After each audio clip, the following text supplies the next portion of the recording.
Okay, so here we go. If you remember the drawing of the brachial plexus, now we are going to get our trusty sketch pad here, and we're going to do the lumbosacral plexus. We are going to start out with lumbar. I'm going to put that here.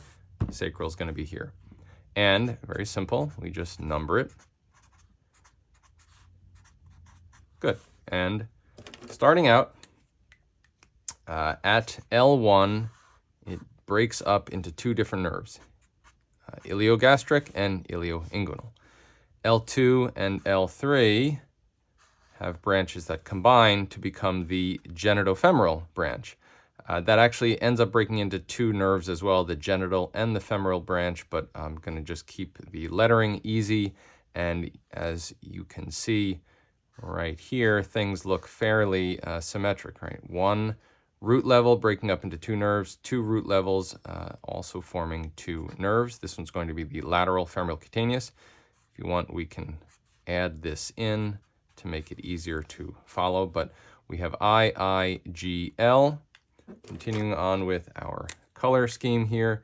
So we had one branch, now we have two branches, and now we're going to have three nerve root levels. L2, L3, L4 being the obturator, and another one also at L2, L3, L4 being the femoral. So now we have IIGLOF. To round this out, L4 and L5 also contribute branches that come down and form part of the lumbosacral trunk that is going to enter the sacral plexus, S1, 2, 3, 4, and 5, which we're going to draw here. But for the purposes of the lumbar plexus, there are many mnemonics out there. We're going to keep it PG here. I invariably get lazy on Fridays, and yeah, my legs get pretty tired on Fridays, and obturator and femoral, those go to the legs, and okay, that makes sense. There are some other ones out there interested in getting lunch on Fridays. Sure, that sounds like a fun time. It's a Friday, I like it.